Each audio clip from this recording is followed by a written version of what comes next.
Mga katambay, mga kababayan ko, kamusta po ang lahat? Sana po nasa mabuti po tayong kalagayan. Si Kamanong po, samahan niyo po muli, magkukomento po. Magandang umaga po muna, tanghali, hapon, gabi, madaling araw po sa atin lahat. Saan man sulok ng bansa o mundo tayo naroon. Naway maingatan po tayong lahat. Umpisahan na po natin mga kababayan. Ito po, komentuhan po natin, ito pong kaganapan po sa ating bansa. Ito po, meron pong dating general po at ito po yung makabayang vlogger po. Ay meron po siyang kumakalat na video po sa social media na sinasabi niya po na kinumpirma daw po ni Senadora Amy Marcos na totoo daw po di umano ang Pangulong Marcos Jr. Ayon na raw po sa Senadora Amy Marcos. Ito po ang sinasabi po ni retired General Macanas, mga katambay. At syempre po, sa mga balita po, ay napakarami naman pong mga driver, konduktor ang positive po sa illegal na pulburon, mga katambay. Pakinggan din po natin yan, mga kababayan. Unahin po muna natin ito si General Macanas, mga katambay. Yung kanyang video na kumakalat po sa social media. Pakinggan po natin. Magandang araw mga kaibigan. Ito po, si Senator Amy, nagsalita na siya tungkol sa pulburon issue. Yun po kasi ang hiling ng karamihan na kung totoong suportahan niyang mga Duterte, sabihin niya ng kanyang nalalaman. At ito, mayroong 1-minute video sila ni BP Sara. Nagbisita po si Senator Amy sa Davao. At doon, medyo patapsing lang ang kwento ni Senator Amy tungkol sa pulburon issue. Dahil patapsing lang, hindi pa masyadong vulgar. I-translate ni Teo Moreno yung usapan. Basahin ko lang muna yung translation o script. Then mamaya iparinig ko yung usapan nila ni BP Sara. Okay. Teo Moreno, sabi niya, the revelation, pagbubunyag, pagsisiwala sa mga lihim. Post ito ni Elvin Austria Laceda. Just in. Nosebleed daw. Dumurugong ilong. Yung mga gumagamit ng pulburon. Nosebleed daw, sabi ni Amy. Senator Amy seemingly confirms that she witnessed some people bled their noses in Peninsula Hotel. She related this experience during her visit with BP Sara in Davao City. This 1-minute plus live video is vital. Ito na nga yung hinihintay natin At salamat, hindi ako nagkamali na ikampanya si BP Sara. Bigyan niyo ako ng isang sinong may dalang Mark. Okay, naghanap ako ng sample ballot. Yan po mga tambay, kinumpirma po. Ayon po kay General Macanas po, mga tambay. Ayon daw po kay Amy Marcos, kay Senadora, nung dumalaw daw po siya sa Mindanao, mga katambay. At sana po may katotohanan po ang sinasabi po ni General Macanas na talagang kinumpirma talaga at talagang inamin po ng Senadora Amy Marcos na gumagamit po ng droga o pulburon ang kanyang kapatid, mga katambay. Ito naman po ang balita, mga katambay. Ito naman po ang pumuputok naman po, mga katambay, dahil nasa issue po tayo ng pulburon. Ay ito naman po ang ating mga driver na sinasabi ng ating kapulisan na ito daw po ay nakakatulong pa sa ating ekonomiya. Ito naman po, mga tambay, sama po natin ito pag-usapan. Nagpositibo ho ang... Sandali lang po. Anuhin ko lang po. Okay. Ayan po, set up natin. Nagpositibo ho ang nasa 84 na mga PUV drivers at 2 konduktor sa mahigit 3,000 isinailalim sa surprised nationwide drug screening na ipinatupad ng Philippine Drug Enforcement Agency o PDEA. Ito bilang proteksyon at pagbibigay katiyakan sa kaligtasan ng mga pasaherong pauwi sa iba't ibang probinsya para magbakasyon. Ayon sa PIDEA, hindi na nila pinapayagang magmaneho ang mga driver na nagpositibo sa droga. Pansamantala rin kinumpiska ang kanilang mga lisensya abang hinihintay ang resulta ng confirmatory test at paglalabas ng clearance ng PIDEA. Sasailalim rin sila sa rehabilitasyon at mga programang ibinibigay ng mga lokal na pamahalaan bago ibalik ang kanilang mga lisensya. Samantala, nagsasagawa na rin ang PIDEA ng mga biglaang K9 sweeping operations o paggamit ng narcotics detection dogs para makita mga nakatagong illegal na droga na dala ng mga pasahero. Yan po mga tambay, nakita po natin ang mga driver mga tambay. Pero may sagot naman po dyan bakit po hinuhuli? Di ba? Hinuhuli po pero ang PNP po may sagot po dyan mga tambay. Pagdating po sa illegal na pulburon. Ito po ang sagot ng PNP dyan noong mga nakaraang buwan o nakaraang taon. At bakit may mga tao gumagamit ng drugs? Remember, hindi sila addict. Kasi gusto lang maging addict. Remember, ang gumagamit ng drugs sa mga tao natin, especially mga, ayoko na, yung mga nagpapadagdag ng oras. Kasi pagka gumamit ka ng drugs, gising ka, nagdadagdag ka. Remember, ang trabaho natin per ora dito. Hindi naman tayo yung sigurado So, ito yung natin, kaya ayoko mag-compare. Ang sinasabi ko lang, mas maganda po kami ngayon. Naniniwala po ang ating Chief PNP na yung problema po sa illegal drugs is not only the concern of law enforcers.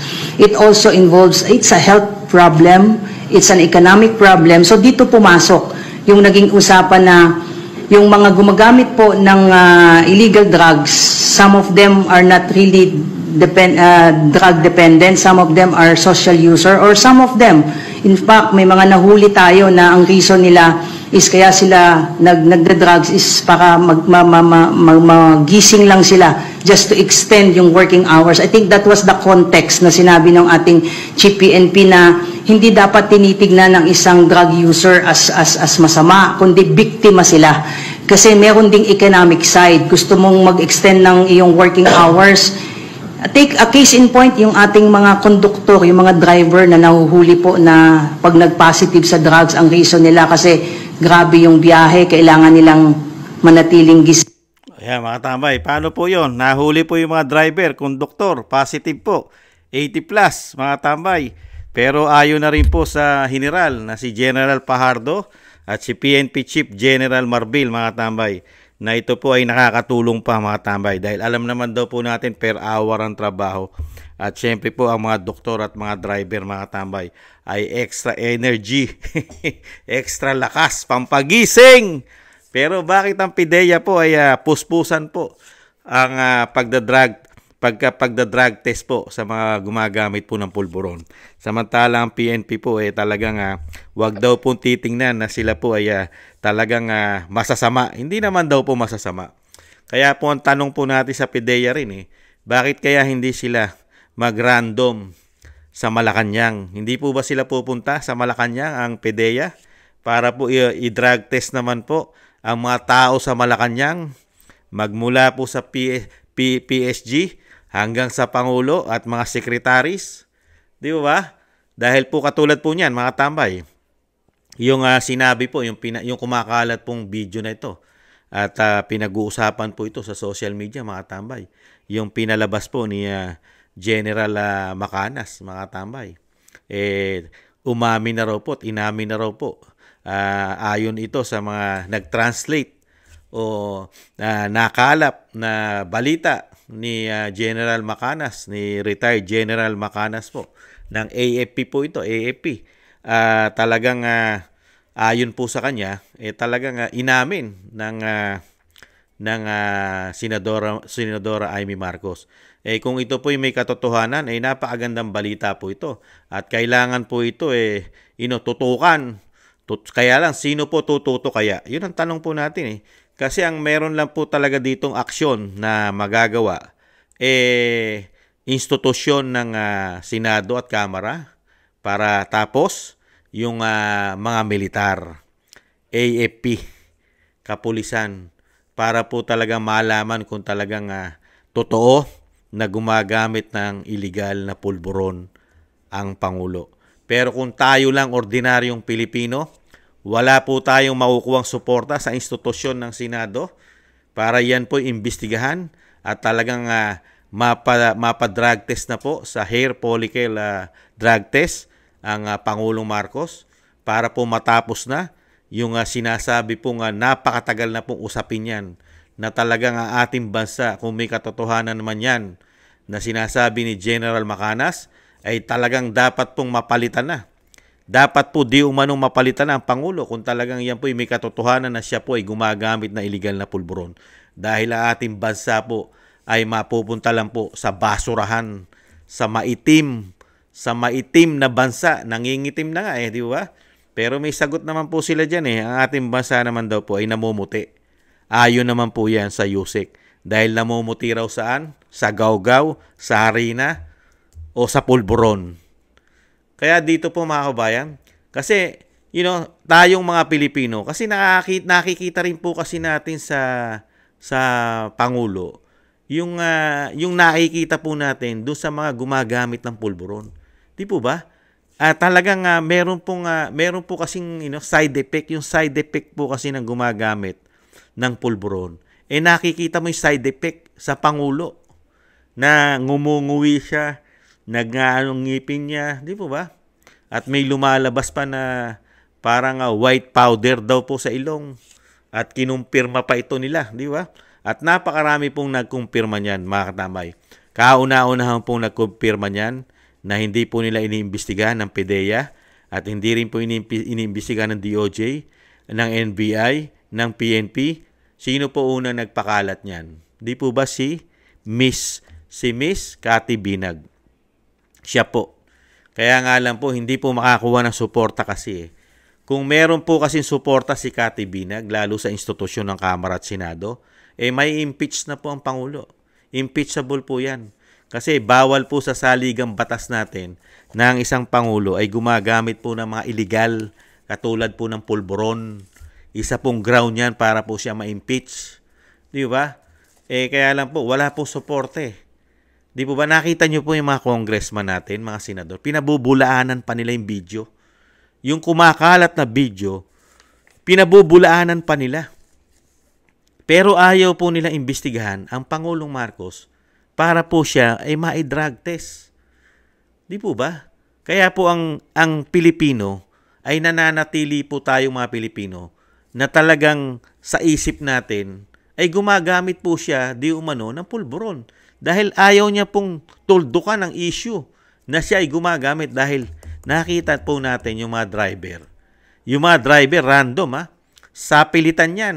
Talagang pinilit ng PDEA na yan na i-drug test. Kaya nga nahuli ang mga driver at konduktor na sila ay gumagamit ng pulburon. Pero sa kabila nun, suportado naman po. May suporta naman po. Hindi naman daw po masama. Ayon sa PNP chief at sa isang general Pahardo ang paggamit po ng pulburon. Mukha po yatang iba ang paniniwala po ng PNP chief dyan at ng isang General Pahardo. Lalo po sa gumagamit ng illegal na pulburon.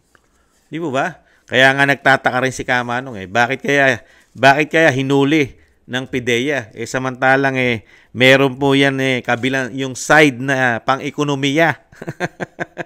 Dahil nadadagdagan ng oras yan. Nagtatrabaho ng gising dahil kargado ng pulburon. Nakita niyo po ang mga pananaw ng ating kapulisan, nakakahiya. Yan po kumakalat po yan. Kalat na kalat po yan at kahiya-hiya po ang ating PNP ay kahiya-hiya po sa buong mundo na meron po tayong ganyan na PNP na iba po ang paniniwala pagdating po sa illegal na pulburon, mga kababayan. Kaya dito po sa issue na ito na kung talagang ito po may katotohanan, talaga pong sa 20 Congress, pagpasok po ng 20 Congress at kung talagang hindi po tayo madadaya, mga kababayan, ang kinatatakutan lang po kasi ni Kamanong, mga kababayan, alam naman po natin alam po natin sa damdamin natin, alam po natin sa isip natin na malaki po ang panalo ng PDP laban. Magmula po sa Kongreso, sa House of Representatives at sa Senado. Alam po natin yun sa sarili natin na mananalo po tayo. Kaya po natin ipanalo ang PDP laban. Dahil nga po sa ginawa pong pamamahala sa loob ng 3 taon ng binagoong ang Pilipinas. Lalong-lalo ang institusyon ng Kamara, dinala tayo sa napakaraming issue ng korupsyon. Kayang-kaya pong talunin eh. 100% mananalo eh. Kaya nga lang mga kababayan, hindi nga natin nga masigurado dahil nga sa nangyayari po ngayon din sa COMELEC. Hindi natin masiguro, pero sa damdamin natin, panalo tayo. Pero pagdating sa COMELEC, malaking questionable kung kaya nating manalo sa COMELEC.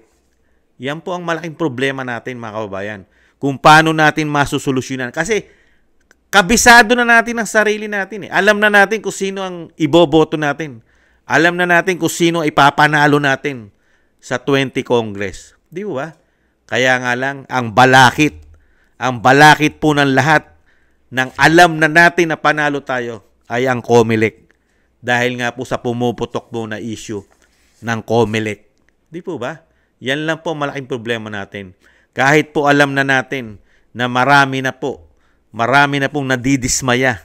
Majority na po ng Pilipino. Kasi bakit ko po nasabing majority ng Pilipino dismayado sa binagoong Pilipinas? Kasi lumabas na sa survey nila na hindi na pinagkakatiwalaan ang Pangulo. Bagsak ang kanyang approval at trust rating sa mga Pilipino. Ang tiwala ng mga Pilipino ay bagsak na. Di po ba? Nakita nyo po, ilang porsyento na lang. 15 to 25% na lang po nakukuha niya. Nakita nyo po, siya pa yung Pangulo, nasa kanya lahat ang asset, nasa kanya lahat ang pera, kontrolado niya ang pera ng Pilipino. Pero sa kabila nun, walang tiwala sa kanya. Kaya paano mananalo ang alyansa nila kung yung mismong leader nila ay hindi na pinagkakatiwalaan ng mga Pilipino? Survey pa nila yan, ha? Survey pa nila. Di umano. Di po ba? Kaya nga po mga kababayan, katulad po nito, kung may katotohanan po ito na pinalalabas po at putok na putok po sa social media ang sinasabi po ni General Macanas na inamin na raw po ng Senadora Amy Marcos, kung may katotohanan man ito. Paano po yan? Sige nga, paano mananalo lalo ang alyansa kung ang Commander-in-Chief ay gumagamit ng pulburon? Di po ba? Korupsyon, pamumulitika, pagtitraidor sa ating bansa, sa ating soberenya, sa ating judicial. Tapos may pulburong ka pa. Mananalo ka ba ang iyong ini-endorso? Di po ba hindi? Kaya sana po makitaan po din natin ng solusyon, mga kababayan, yung problema nating malaki sa COMELEC. Dahil marami po nagpapatotoo na may posibilidad na madaya ang ating boto dahil nakikita na raw natin at nakita natin at nasaksihan ng ating mga kababayang OFW. Di po ba? Bumoto sila sa PCOS machine. Di ba? Bumoto sila. Ano po nangyari sa machine? Nung i-confirm nila ang kanilang binoto, ano po lumabas? Mga kandidato ng alyansa at meron pang kandidato ng Makabayan Black na convicted ng child abuse ang lumabas. Doon sa resibo, doon sa kopya. Dahil gusto niyang malaman kung accurate ba ang binoto ng ating mga kababayang OFW. Diba? Hindi po nagtali. Nakita po natin. Kaya kakabahan ka talaga. Kakabahan ka sa administrasyon na napakaraming karga-kargang issue at napakaraming karga-kargang korupsyon. Alam mo sa puso mo, sa isip mo na hindi sila mananalo. Pero nahandyan ang balakit sa atin. Yung balakit sa pagbabago ng ating bansa. Balakit sa napakarami natin dapat imbestigahan na korupsyon. Pamumulitika, paglabag sa batas nila. Ito lang pong COMELEC ang humaharang sa lahat na maganda sanang mangyari sa ating bansa. At makabangon muli. Makabangon muli sa pagkakalugmok sa basurahan at sa kumunoy at sa kadiliman ng ating bansa sa ginawa po nila. COMELEC lang po ang nagiging hadlang sa mga magaganda na sanang mangyayari sa susunod na taon o itong taon na ito. Maumpisa na ang dapat imbestigahan. Ang dapat. At nang makita na po natin ang totoo Dahil po pinagtatakpan po nila lahat ang mahalagang issue katulad ng korupsyon at pulburon. Di po ba? Yan po ang malaking problema natin. COMELEC. Nahandyan po, nakita nyo po, laganap na laganap ang illegal na pulburon. Mga driver, konduktor natin. Hindi na po nangyayari yan noong mga panahon ni dating Pangulong Duterte. Nakontrol po yan. Pati nga mga kakilala ko, mga kumpare ko, gumagamit ng illegal na pulburon noong panahon ni Pinoy. Nagbago, tumino noong panahon ni dating Pangulong Duterte. Pero ngayon, nagbalikan na naman dahil meron tayong Pangulo na kargado ng issue ng pulburon at meron din tayong PNP chief at mga general na sinusuportahan pa. Kinukonsinti pa ang bisyong pulburon. Unbelievable. Di po ba? Kaya mga katambay, ito po maganda pong isang, kung ito po ay may katotohanan, napakaganda po ito. Na talagang nabubunyag na at talagang mismong kapatid pa, kadugo, ang sinasabi pong nagpapatotoo. Kung ito ay may katotohanan man, ay napakagandang balita po ito. Dahil ito po ay isa na pong ground ng impeachable. May impeach na po rito at mapapalitan na po ang Pangulo kung ito po yung may katotohanan na siya ay gumagamit ng pulburon. Kaya lang, hindi pa sa ngayon. Kailangan pang makapasok ang sinasabing kailangan tuldukan, imbestigahan at merong mag-file ng impeachment sa Kamara at sa Senado sa Pangulo. Kung hindi po mangyayari yan dahil kontrolado po nila ngayon ang 19 Congress. Kontrolado po nila ang sitwasyon, kapulisan, mga sundalo, congressman, mga senador. Lahat halos ng ahensya ng gobyerno walang nag-iimbestiga. Di po ba? Meron po ba? Yung NBI po ba nag-imbestiga? PIDEA nag-imbestiga po ba sa issue ng droga? Mas tinututukan pa nila ang mga driver ngayon at konduktor. Pero yung issue ng Pangulo, bulag, pipi at bingi sila riyan. Di mo ba? Kasi paano? Pati po ang DOJ secretary. Pati anak niya yata ina-involve din sa droga. Di ba? Mga high grade na involved. Kaya lang, absuelto. Hindi natin alam kung bakit na absuelto di umano. Yung involvement ng kanyang junior. Di ba? At talamak na talamak po ang droga sa Cavite. Kaya, sa buong Maynila, Quezon City, talamak na talamak. Di po ba?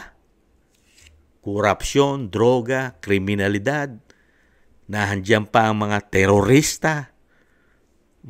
Tapos merong isang Pangulo, kung may katotohanan naman na sinasabi ni General Macanas na talagang gumagamit ng pulburon, talagang sa basurahan at kumunoy at kadiliman ang punta ng ating bansa. Kung magpapatuloy pa ng 6 na taon o another 3 years ang pamamahala nila. At ngayon din po, laganap na laganap, mga tambay. Unbelievable. Grabe po. Talagang ang pera po ng taong bayan yata ay gamit na gamit sa vote buying. Hindi kaya buong bansa natin, Luzon, Visaya, Mindanao, gamit na gamit po ang pera ni Juan de la Cruz sa vote buying. Di umano, mga congressman, sila mismo yata ang nangunguna sa ginamit po nila, yung sinasabing mga ayuda. Grabe po. Magpakatalino po tayo, mga kababayan. Problema na natin, malaki ang COMELEC. Tapos magiging problema pa natin ang ating mga kababayang silaw sa kakarampot na pera. Kayang ipagbili ang kanilang mga dignidad, pagkatao sa kakarampot na pera. Hindi ka naman bibigyan ng napakadalas yung ayuda na yan. Kaya lang sila nagtututok at magpamigay niyan para po nakawin, kunin muli ang ating boto. Mga tambay. Kasi hindi, yung mga politiko na yan, mga tambay, matatalino po yan. Lalo-lalo yung humahawak ng maraming pera. Yan po ay matalino. Hindi po rin sila nakakasiguro sa COMELEC. Kaya nga po gumagamit pa rin ng mga vote buying. Dahil siyempre, baka sila'y masiklat o hindi makasampa. Hindi maipanalo ng COMELEC. Kaya kailangan purin nilang magpamigay ng isang damukal na pera yata natin. Unbelievable. Yan po ang nangyari po sa atin ng 3 taon. Issue sa pulburon, laganap, ang ating gumagamit ng pulburon sa ating bansa, magmula sa Commander-in-Chief, may issue, hanggang sa baba. Ayan. Pati yung sinusuportahan ng PNP chief na mga driver at konduktor. Ayan, dumadami ang gumagamit. NCR pa lang yan. Hindi pa lahat drug test. Pag dinrug test mo yan, Luzon, Visaya, Mindanao, diyan ka malulula kung gaano nakarami driver pa lang at konduktor na sinasabi ng PNP chief na yan, hindi mo maituturing na sila ay masama. Nagamit lang sila, mga tamay. Nagamit lang sila ng bisyo. Dahil nga po, kailangan nila, lalo ang mga konduktor at driver, extra energy, extra lakas, panlaban sa puyat. Unbelievable. Magsama-sama kayo. Kaya po ang tanong ni Kamanong, hindi lang kayang Commander-in-Chief ang gumagamit ng pulburon, baka pati ang PNP chief, di kaya. At mga general ay gumagamit po. Kasi marami rin pong gumagamit di umano sa Senado at sa Kongreso. Kaya nga ayaw na ayaw nila ipasa ang drug test Ayaw na ayaw nila ang ipasa ang drug test sa mga politiko, sa sangay ng gobyerno. Dahil marami pong malilintikan pag po yan ay naisabatas. Isinusulong po ni Congressman Pulong yung batas na yan. Kaya lang, hindi po maaprubahan sa 19 Congress. Lalong-lalo hindi pipirmahan ng Pangulo yan. Kung ang Pangulo po ay may issue ng pulburon, bakit niya pipirmahan yung batas na yan? Di siya unang nanganib dyan. Di po ba? At sana rin po, maipasa na rin yung sinusulong ni Atty. Vic na death penalty sa mga magnanakaw sa gobyerno. Para po sa kanila, mga magnanakaw, mga kababayan. Iboto po natin, mga tambay. Pilitin po natin. At sana po, masolusyonan po ng ating mga kandidato at ng ating magagaling na abogado, masolusyonan po ang issue sa COMELEC. Sana po matuldukan yan at maiwasan na po yung agam-agam natin na tayo dadayain nila. Kailangan po masolusyonan yan. At isama po natin sa panalangin at dasal na masolusyonan po yan ng ating mga magagaling na mga abogado na tinututukan din po yan. Tinutukan na po nila yan, mga tambay. Nila Atty. Glenn Chong, sila Atty. Marcoleta, sila Atty. Torion, nandiyan po, sila Atty. Vic, at marami pa pong tututok diyan, mga tambay. At isama po natin sa dalangin at dasal na hindi po sila magtagumpay, mga kababayan. At sana rin po ay may katotohanan din po ang binalita po sa atin ni retired General Macanas, mga tambay, na napakagandang balita po ito, na mismong kapatid niya na ang nagpapatotoo kung ito may katotohanan. Magandang balita po ito. Ito po ay isang move, napakagandang move na po ito. Lalong-lalo po kung mananalo po tayo sa Senado at sa Kongreso, 100% po, may impeach po ang Pangulong Marcos kung may katotohanan ang sinasabi po ni Senadora Amy Marcos, dahil yan po ay pwede na po siyang i-impeach, mga kababayan. Dahil sa ngayon, yung sinasabi ko, ulitin ko, paulit-ulit, hindi po siya may impeach sa panahon ngayon. Kontrolado po, gamit po yata ang ating pera.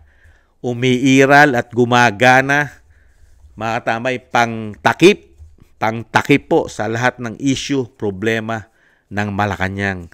Pera po natin ang pangtakip, para mabulag, maging pipi at bingi, duling ang mga nanunungkulan para siya po ay imbestigahan at para din po siya ipa-drug test. Lahat po sila ay duling, bulag, pipi at bingi, mga kabayan.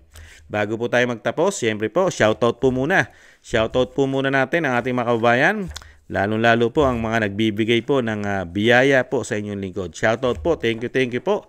Shoutout po Kingston 123 ng Hong Kong, Eric Hershio ng Canada, Jake Yahoo 4531 ng Maisog, California, USA. Gina Ray, Solid DDS ng Berlin, Germany. Julieta Celona ng Sydney, Australia. Baby Roman and Ate Isa ng Cagayan Valley. Jem Aris ng United Arab Emirates. Diobilin Watanabe ng Japan. Maraming salamat po sa mga biyaya. Thank you po. Ingatan nawa. At syempre po, shoutout na rin po sa ating mga kababayan nagpapa-shoutout. Si Tisoy Roa 49453 at si Dennis Velasco, Rafaela De Los Santos ng Canada, RROTV Official, Buhay Construction ng OFW ng Riyadh na taga Laguna, Akari Nagoya ng Japan, si Jeffrey 13 from Kuwait, Lolita Haki, Lina Maladil, Amelita Gasmen, Adelaida Peterson ng Sweden, Marvin Rona, Giovanni Ayunan, Kitty Hello, DMTV ng Macau, ako si Pilam, si Chad de Guzman, Lima Maladil, nabanggit na po pala natin yon. Joselito Edgar Bilan, Linda Arsenio, Asuncion Padilla, Seni Maclay, si Ali Pereira, Lolita Chu, Nimo Dayan, Rolly Pineda, Nessa Biayan, Biayen, si Jocelyn si Jocelyn Peria, at si Elegio Noraño, Pearl Mendoza, Elma Machen, si Elma Michen ng Germany, Tahur Kubamak, at si Jabar Espuerza, at si Soundsan from UAE, Lina, at si Esme Ponce Burnaby, BC, Canada. Si Esme Ponce ng Burnaby, BC, Canada. At siyempre po, marami pa po ito. Si Erlinda 60 Mix Vlog, Angelita Bale, SR Perpi ng Akiman Italy Perpetua, Paulino Ablas, Josephine Quindosa, OFW Italy, Zenaida Ariola ng California, USA, Milagros Lee, Gladys Sherpa ng India, Helen Nape ng Turkey, Miyaka N. Smith, Maria Teresa de Jesus, Veneracion Seblos ng Cebu, Arthur Aquino Art, Ariel Soriano, Judith Proctor ng Perth, Australia, August Abril, Benvenido Tomesa, BCBs, Mr. Kruner ng San Francisco, California, USA, Beth D, UAE, OFW, Jellyfish ng Hong Kong, Rodolfo Lora ng Davao City, Rolando Guerrero, Reggie Kayamashita ng Japan, Alex San Jose ng Poland, Neil Eva Byron ng Australia, Crisanto de la Paz, USA Livestream, Jasmine Jimena,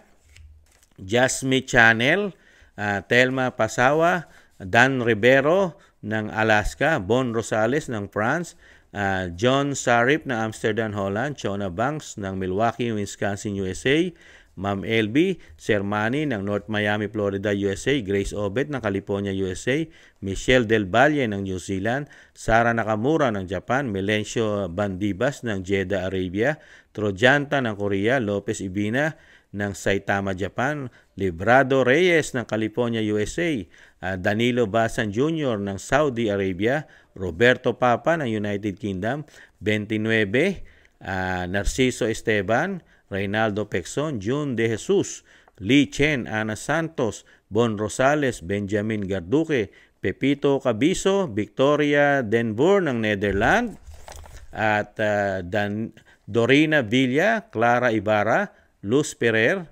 Victoriano Carrera, Nida Diongley ng Italy, Mary Tom ng Hawaii, Aloha, Donaldson Paras ng Canada, LKD 459 ng Belgium, Hermogenes Maramag, Manuel Ramos, Nershin 85, Kingdom of Saudi Arabia, Alexander Advincula, Dennis Velasco, Lorna Grandman ng Australia, Annie PH Vlog Official, Richard Masilones ng Davao City, Roberto Papa ng Blackpool, United Kingdom, Pedro Roque ng Ontario, Canada, Feliciana Vergara ng Los Angeles, California, USA, Annalisa Besorio ng Saudi Arabia, Mel Caserna ng Israel, Veneracion Seblos, Sandy Donan ng Osaka, Japan, Just Got Lucky ng Houston, Texas, USA, Ruth Perdos ng Kuwait, Zenaida Garcia from Italy, Sayan Nico ng Saitama, Japan, Dorina Villa ng Brussels, Belgium, Olivar Edito ng Honolulu, Hawaii, Danilo Oñate, Madonna Sultan, Rolly Pineda, George Soleto ng Seattle, USA, Peli Subido ng France, Paris, Sonia Diaz Liano, Ami Cabrera, OFW Saudi ng Davao, Dennis Velasco ng Iceland, at Mario Carbajal from Europe. Shoutout po sa inyo. Thank you po mga kababayan. Ingatan nawa po kayo. At syempre po, shoutout din po sa ating mga kababayan sa kasulok-sulukan ng ating bansa. Ingat-ingat po, mag-ingat po tayo. At ganun din po sa ating mga kababayan sa kasulok-sulukan po ng mundo na may Pilipino, may OFW. Ingat-ingat po mga kababayan, mag-iingat po tayo at mabuhay po kayo mga bagong bayani. At ganun din po mga tambay, maraming salamat po sa gusto po ng Tambayang Makabayan sa YouTube at TikTok. At ganun din po sa mga nagko-comment, like, share, and subscribe. Maraming salamat po. At syempre po mga kabayan, huwag po natin kalimutan, isama po natin sa dasal at panalangin ang dating Pangulong Duterte na mabigyan pa po siya ng mahabang buhay, kalakasan, syempre po, at mailayo po sa sakit at makabalik po sa lalong mabilis sa ating bansa. Isama po natin sa mga dasal at panalangin. Maraming salamat po mga kabayan. Sa muli, ingat-ingat po tayo. Sa muli, bye-bye.